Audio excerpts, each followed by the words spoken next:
ओम श्री वेद पुरुषाय नमः। नमस्कार। क्लास नंबर 555 श्रीमद् भगवद गीता जी शंकराचार्य जी के भाष्य के अनुसार आरंभ किया जाता है। ओम श्री सीता रामचंद्राभ्याम नमः। नमो गुरुभ्यः। ओम अथ काल देवताः श्री विक्रमी संवत् 2082 आषाढ़ शुक्ल पक्षः पूर्णिमा गुरुपूर्णिमा गुरुवारः मूल नक्षत्रम उत्तरायणम ग्रीष्म ऋतुः। ओम तत्सत् श्री शंकराचार्याय गुरवे नमः।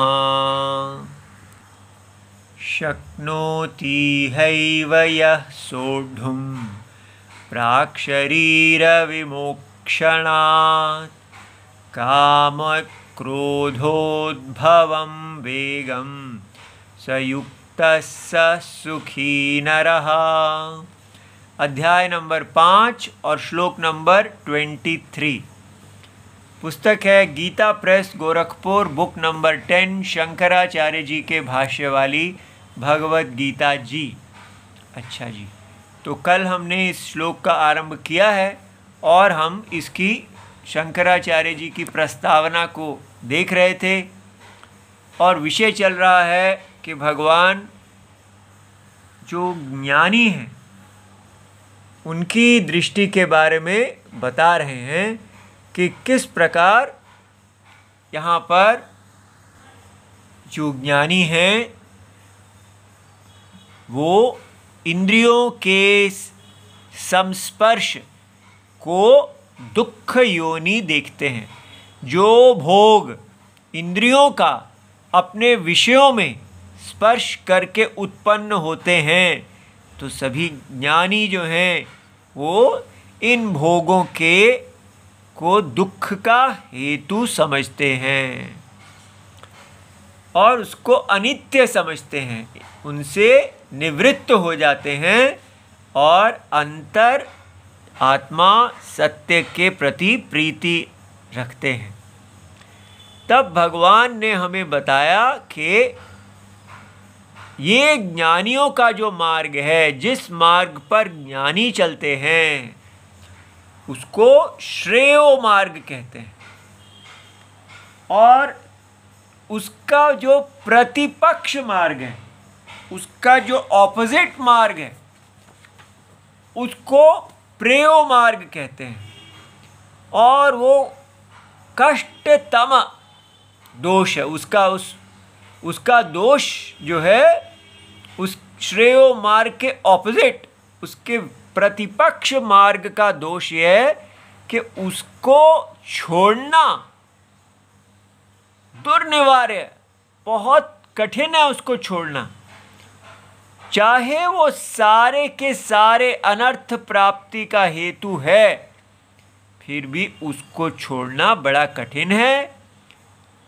तो च इति परिहारे, उसको छोड़ने के लिए यत्न आधिक्यम कर्तव्यम, बहुत दृढ़ता से व्यक्ति को यत्न करना चाहिए। इसको बताने के लिए भगवान ने आगे नया श्लोक कहने का सोचा है। तो हम ये श्रेयो मार्ग और प्रेयो मार्ग को थोड़ा सा देख लें कि ये जो श्रेयो मार्ग है और प्रेयो मार्ग ये क्या है। इन दोनों मार्गों को वेद ही इसमें प्रमाण हैं। ठीक है, ये कहाँ कहे गए हैं? देखिए, ये कठोपनिषद है और गीता प्रेस का 578 बुक नंबर, इसमें ये द्वितीयावल्ली है और इसमें ये देखिए दूसरा जो मंत्र है उसमें ऐसा कहते हैं, श्रेया च प्रेयश्च मनुष्यम एतः, अर्थात श्रेय और प्रेय परस्पर मिले हुए से होकर मनुष्य के पास आते हैं। ठीक है, इसका मतलब ये बताया कि ये दोनों मार्ग वेद जो हैं वो हमारे सामने प्रस्तुत करते हैं कि आपके पास दो ऑप्शन हैं। आपको वेद का जो यज्ञ स्वरूप बताया गया है, ये यज्ञ पुरुष नारायण, इस यज्ञ पुरुष में आपका स्वधर्म है। आप आदि काल से ये नारायण जो हैं, ये सारा जगत नारायण रूप है। भगवान ही यहाँ पर सारी प्रजा के रूप में खड़े हैं। ये सब नारायण का ही शरीर है और वो उनका मुख जो है वो ब्राह्मण है, भुजा क्षत्रिय हैं, जांग वैश्य है, पैर शूद्र हैं। और ये नारायण जो हैं इनका यज्ञ चल रहा है। इस प्रकार नर और नारी सबका अपना अपना स्वधर्म जन्म से ही सिद्ध है। जिसके आप पुत्र हैं वही आपका स्वधर्म है। इस प्रकार वेद हमें बताते हैं कि आपने पूर्व जन्मों के आधार पर इस जन्म में अपने यज्ञ में पोजीशन को प्राप्त किया है। अब यहाँ से क्वेश्चन शुरू होता है, ये जो यज्ञ में आपको स्थान प्राप्त हुआ है, इस स्थान से या तो आप प्रेयो मार्ग पे जा सकते हैं या श्रेयो मार्ग पे जा सकते हैं। ये बात समझ में आई? तो प्रेयो मार्ग क्या है? इस यज्ञ के फल से अपना जो स्वधर्म है आपका, उसको आप उच्च गति की प्राप्ति के लिए प्रयोग कर सकते हैं। तो स्वर्ग आदि, तो पुत्र और भार्या और धन और स्वर्ग आदि, ये सब प्राप्त करने के लिए आप अपने स्वधर्म का जो आपको ये यज्ञ रूप कामधेनु मिली है, ये आपकी कामना की पूर्ति कर सकती है। और दूसरा है श्रेयो मार्ग, कि आप बार बार इस यज्ञ में जन्म लेने के कार्य से ही मुक्त हो सकते हैं। वो मोक्ष मार्ग जो है वो है कर्म योग का मार्ग, कि आप अपने स्वधर्म को ईश्वर की प्रीति के लिए, अंतरात्मा की प्रीति के लिए कीजिए और उसकी यज्ञवर्धन के लिए जिए। और यज्ञवर्धन करते करते आप यज्ञ स्वरूप भगवान में ही एक हो जाएं और चित्त आपका शुद्ध हो जाए। आप फिर कर्म संन्यास के अधिकारी हो जाएं, ज्ञान उत्पन्न हो जाए और सदा उस ज्ञान में बने हुए ज्ञान को पका लें और मोक्ष को प्राप्त हो जाएं। ये श्रेयो मार्ग है। तो दो मार्ग जो है वो वेद के इस यज्ञ स्वरूप के साथ जुड़े हुए हैं, वेद प्रकाशित हैं।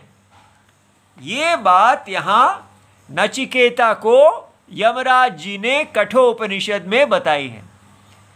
ठीक है, तो ये देखिए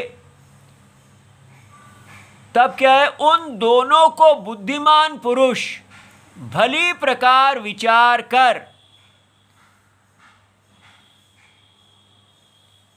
अलग अलग करता है।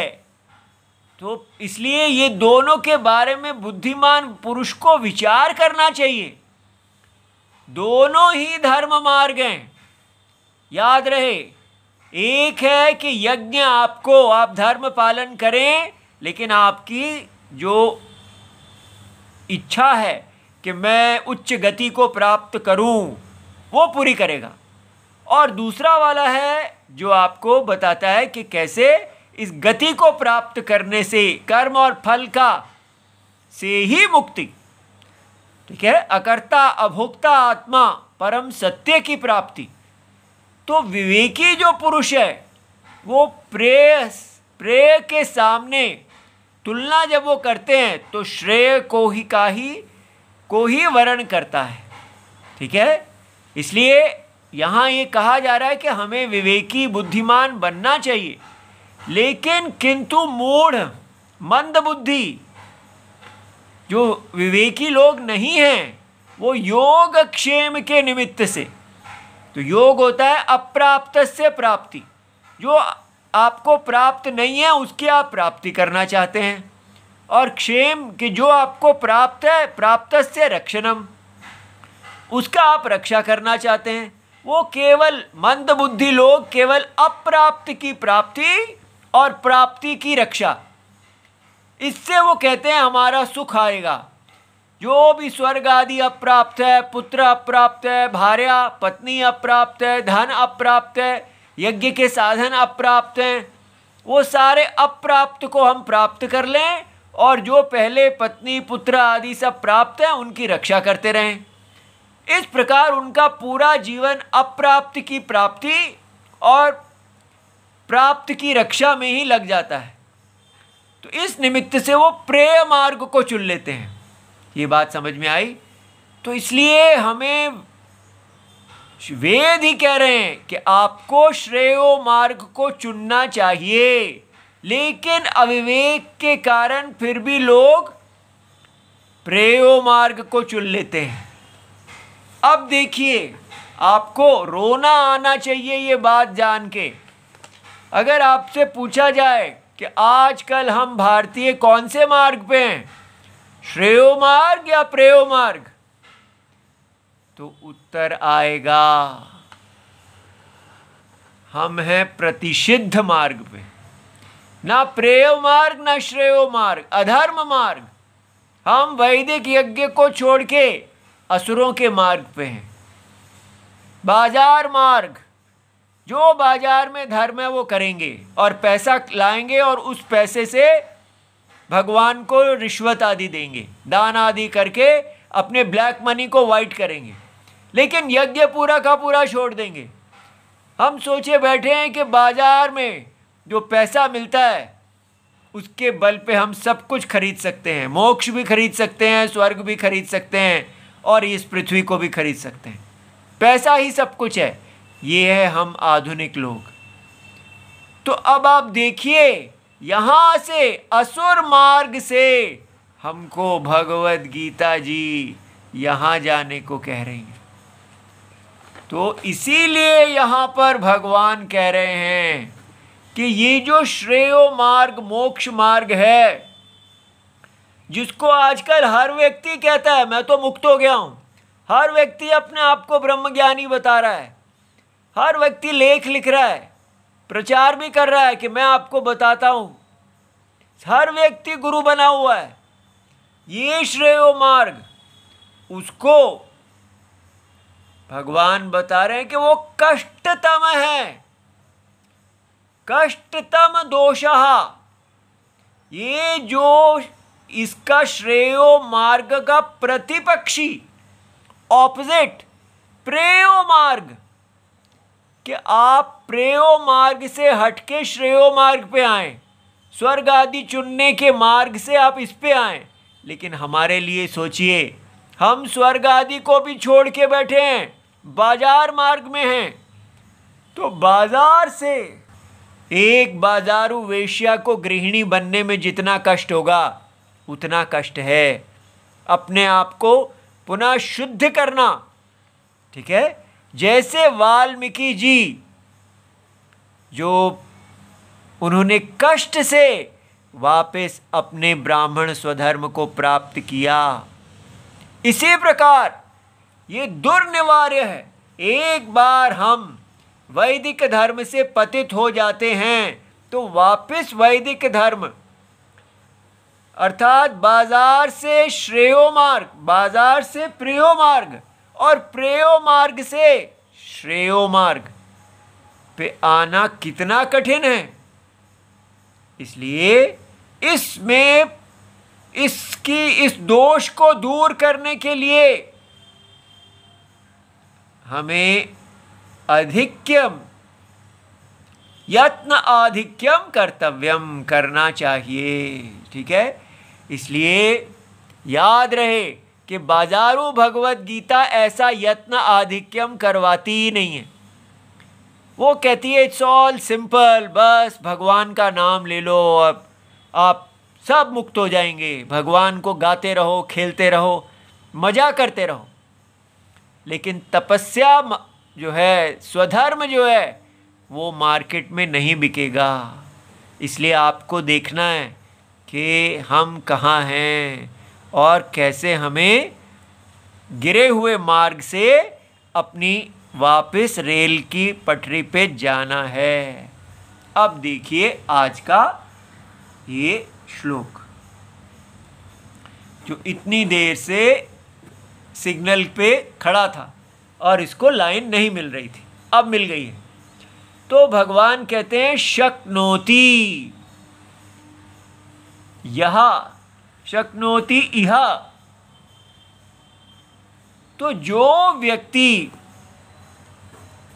कर लेता है, क्या क्या कर लेता है? अभी शरीर उसका नहीं गिरा है, ठीक है, प्राक शरीर विमोक्षणात्, शरीर के पतन से पहले पहले, अर्थात मृत्यु के आने से पहले पहले वो कोई कार्य है जिसको कर लेता है। कौन सा कार्य है? सहन करने का। यह सोढ़ुम, जो सहन करने का कार्य कर लेता है। किसको सहन करना? काम क्रोध उद्भवम वेगम। क्यों प्रेयो मार्ग से, इस असुर मार्ग से, असुरता से देवता बनना कठिन है और देवता से मोक्ष मार्ग पे जाना कठिन है। ठीक है, ये बात समझिए कि ये जो प्रेयो मार्ग है ये देवताओं का है। देवता ये जो है वो उच्च गति को चाहते हैं और असुर लोग जो हैं वो स्वेच्छाचार चाहते हैं, और इन दोनों से बड़े हैं मोक्ष चाहने वाले लोग। इसलिए ये कौन है जो हमें मोक्ष मार्ग पे नहीं जाने देगा? तो वो है काम और क्रोध से उत्पन्न होने वाले वेग, प्रेशर्स जो हमारे शरीर में उठते हैं। ये सारे जो हैं ये हमको ना तो देवता बनने देंगे और ना ही उससे ऊंचा मोक्ष पथ पे चलने देंगे। तो क्या करना चाहिए? आपको समझना होगा कि इनको जीते बिना, इनको सहन किए बिना आप कल्याण मार्ग पे, श्रेयो मार्ग पे नहीं चल सकते। इसलिए भगवान ने कहा है लगे रहिए और शरीर के गिरने से पहले पहले इनको सहन करना सीख लीजिए, इनको जीतना सीख लीजिए। जो इसको सहन कर लेता है वही युक्त है, वही कर्मयोगी है। कर्म योग इसीलिए है, जो कर्म योग का उपाय बताया है कि आप अपने स्वधर्म में, राम जी की अंतरात्मा की आज्ञा में अपने पैर गाड़ लीजिए। कितने भी वेग आए आप राम जी को ना छोड़िए। ठीक है, पूरी तरह जैसे एक जहाज है, वो कितने भी आंधी आदि तूफान आ जाए, लेकिन अगर उसका एंकर नीचे डाल दिया जाता है बस वो अपने आप को गाड़ लेता है और हिलता नहीं है। उसी प्रकार दृढ़ व्रत, राम जी गुरु जी में एक दृढ़ व्रत जो करता है वो ही युक्त है, पूर्ण है, कर्मयोगी है और वो ही सुखी है। कितनी अजीब बात है। हम सोचते हैं सुखी कौन होता है? जिसकी प्रिय अप्रिय पूरी होती है। ठीक है, पूरे भारत में सुखी की डेफिनेशन है मजे करने वाला व्यक्ति सुखी है। सारी एजुकेशन सिस्टम सुखी का मतलब बता रही है कि जो बड़े ऊंचे पैसे और ऊंचे पदों को प्राप्त करने वाला है। असुर, हमारे देश में असुरता को सबसे बड़ा हीरो बनाया जा रहा है। जो व्यक्ति इस बाजार में अर्थ और काम, ऊंचे पद, ऊंचे पैसे को प्राप्त करता है वो सक्सेसफुल असुर, सबका, पूरे भारत का हीरो है। वो सुखी है। और यहां क्या बताया जा रहा है, जो इस असुरता को जीत के, देवताओं के मार्ग को भी जीत के, केवल काम और क्रोध के बिल्कुल वश में नहीं आता। क्रोध के वश में असुर आते हैं, काम के वश में देवता आ जाते हैं। वो काम के वश में धर्म करते हैं, असुर काम के वश में आके अधर्म करते हैं। लेकिन जो भगवान के भक्त हैं, वो उनके भक्ति के बल से काम और क्रोध को जीत के कर्मयोग केवल भगवान की तुष्टि के लिए अपने स्वधर्म को करते हैं। वो कहते हैं हम राम जी के सिर हैं बस। और राम जी का, भगवान नारायण का सिर होना मतलब वेदाध्ययन, वेद रक्षा, यज्ञ रक्षा, क्षत्रिय, वैश्य, शूद्र, अंतर्जाति इत्यादि सब अपने अपने स्वधर्म में अडिग रहते हैं। ये है हमारा भारत। कहाँ चला गया ये भारत? तो अब हम इसके भाष्य को देखते हैं। भगवान कहते हैं शक्नोति। शक्नोति का मतलब क्या है? उत्सहते। जो व्यक्ति सहन करने का शक्ति रखता है, ठीक है, सहन, उत्साह, जिसको उत्साह कहते हैं। तो उत्साह का मतलब हम सोचते हैं कि उत्साह माने कि उसके मन में एक बड़ा एक तरंग है, बड़ी उछल कूद है। लेकिन यहाँ शक्नोति का अर्थ है कि उसके अंदर उसको करने की, किसी कार्य को करने का सामर्थ्य है। तो उत्साहते इह एव जीवनम एव, जीवन एव। इह का मतलब अभी जब आपके प्राण हैं, जीवित, आप जीवित हैं, तब तक आप क्या करते हैं? यह सोढ़ुम प्रसहितुम, जो सहन कर सकता है। इसका मतलब ये सहन करने की शक्ति, अगर आपको कल्याण मार्ग पे, मोक्ष मार्ग पे चलना है, तो आपका सबसे बड़ा बल है सहन करने की शक्ति। कब तक? प्राक पूर्व शरीर विमोक्षनात्, जीते जी शरीर के गिरने से पहले पहले, माने आमरणात्, मृत्यु के, यमराज जी के आने से पहले पहले। इतनी भगवान आपको अवधि दे रहे हैं कि इस कार्य को आप अंतिम प्राण तक भी कर सकते हैं।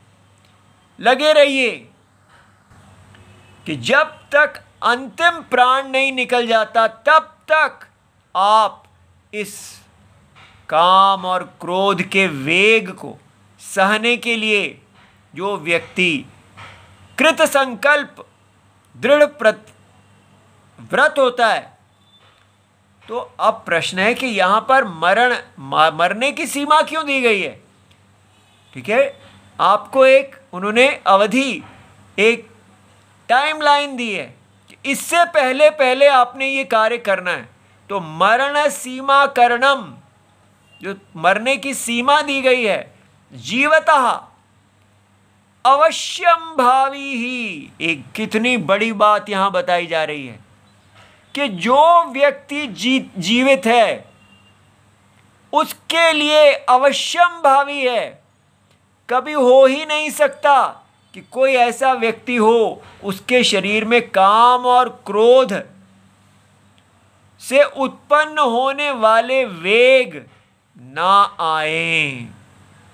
ये नॉर्मल ह्यूमन बीइंग के लक्षण हैं। ये कितनी बड़ी बात है। आपके शरीर में काम, इच्छा आती है, और वो इच्छा पूरी नहीं होने पर क्रोध आता है, और वो एकदम वेग बन जाता है और आपको पूरी तरह वशीकरण कर लेता है। तो आपको ये नहीं कहना चाहिए कि आई एम एबनॉर्मल, मुझे साइकेट्रिस्ट के पास जाने की आवश्यकता है। ये एक नॉर्मल, एक स्वस्थ जीव का लक्षण है। हर व्यक्ति के अंदर काम और क्रोध से निकले हुए वेग आएंगे। केवल इतने आने से आप रावण नहीं हो जाते। राम जी को भी काम और क्रोध का वेग आता है, सीता जी को भी आता है, लेकिन उनको इसको सहने का बल है। ठीक है, तो पहले इसमें एक स्वस्थता देखें। और दूसरी बात, अनंत निमित्तत्वात्, ये काम और क्रोध का वेग जो है, इसका कारण क्या है आप बता दीजिए। इसके अनंत, इनफाइनाइट, अनलिमिटेड निमित्त हैं। काम किसी भी विषय में उत्पन्न हो सकता है और वो पूरा ना होने पर क्रोध का वेग आ सकता है। तो इसलिए व्यक्ति को ही स इति इसलिए कहा गया कि यावद मरणम, जब तक आपके शरीर में प्राण हैं, आपकी मृत्यु नहीं हो जाती, तावदेव न विश्रंभणीय, तब तक आपको कभी भी विश्वास नहीं करना चाहिए। ये बहुत बड़ी बात है। कभी भी आप ऐसा ना सोचिए कि मैंने काम और क्रोध को जीत लिया है। ठीक है, सदा सतर्क रहिए, सदा सावधान रहिए। अगर आपको राम जी के पथ पे चलना है, सीता जी के पथ पे चलना है, तो काम और क्रोध को हल्का नहीं लेना। उनमें से जो वेग है वो आपको अधर्म पथ पे ले जाएगा। इसलिए जब तक आपका शरीर नहीं छूट जाता, तब तक अपने इस शरीर के अंदर उठने वाले काम और क्रोध को शत्रु नंबर 1 समझना है और उस शत्रु के प्रति सदा सावधान रहना है। कभी भी ऐसा नहीं सोचना कि मैंने इस शत्रु को जीत लिया। ये बात समझ में आ गई। इसलिए लोग कहने लगते हैं कि अब तो मुझे कोई फ़र्क नहीं पड़ता, मैं तो शराब भी जहाँ परोसी जाती है वहाँ चला जाता हूँ, अपने दोस्तों को भी सर्व करता हूँ, और स्त्रियाँ इत्यादि मैं तो जैसे मर्जी चाहूँ उनके साथ रहता हूँ, अब मैं तो ब्रह्मज्ञानी हो गया हूँ। ये सब काम मत कीजिए। ठीक है, जब तक भगवान कह रहे हैं कि इसका प्रतिपक्ष जो है वो उससे बच के रहना बड़ा कठिन है, इसलिए कभी भी इन पे विश्वास नहीं करना। अब भगवान हमको काम की परिभाषा देते हैं कि काम को कैसे डिफाइन किया जाता है। देखिए, काम क्या होता है। काम कहा इंद्रिय गोचर प्राप्ते। काम किसके प्रति होता है। काम माने इच्छा, जो चीज़ इंद्रियों का विषय है, जिसको इंद्रियां जान सकती हैं। तो इंद्रिय गोचर प्राप्ते इष्टे विषय, वो आपको प्रिय लगता है। तो कोई भी चीज़ जो आपको इष्ट है, जिसमें आपका इष्ट प्रत्यय आता है कि ये चीज़ तो मुझे चाहिए, उसके अंदर काम उत्पन्न हो सकता है। एक तो पहला ये है। दूसरा है कि वो इंद्रिय गोचर नहीं है, आपने केवल उसको सुना है। ठीक है, तो आपने केवल श्रूयमाणे, वो इंद्रिय गोचर नहीं है, वो श्रूयमान है कि आपने सुना कि इस प्रकार, जैसे रावण ने सुना शूर्पणखा के मुख से कि सीता ऐसी हैं, तो सुनने मात्र से ही वो उनके काम के अधीन हो गए। और तीसरा है स्मर्यमाणे, आपको किसी वस्तु का स्मरण हुआ, तो बैठे हैं, कोई इंद्रियों का गोचर नहीं हो रहा, किसी से नहीं सुन रहे हैं, लेकिन मन में बैठे बैठे ही आपने किसी पुराने स्मृति का स्मरण किया, तो उसी समय क्या होगा, काम उत्पन्न हो जाएगा। वाह अनुभूते। तो इस प्रकार जो आप इन तीन हैं,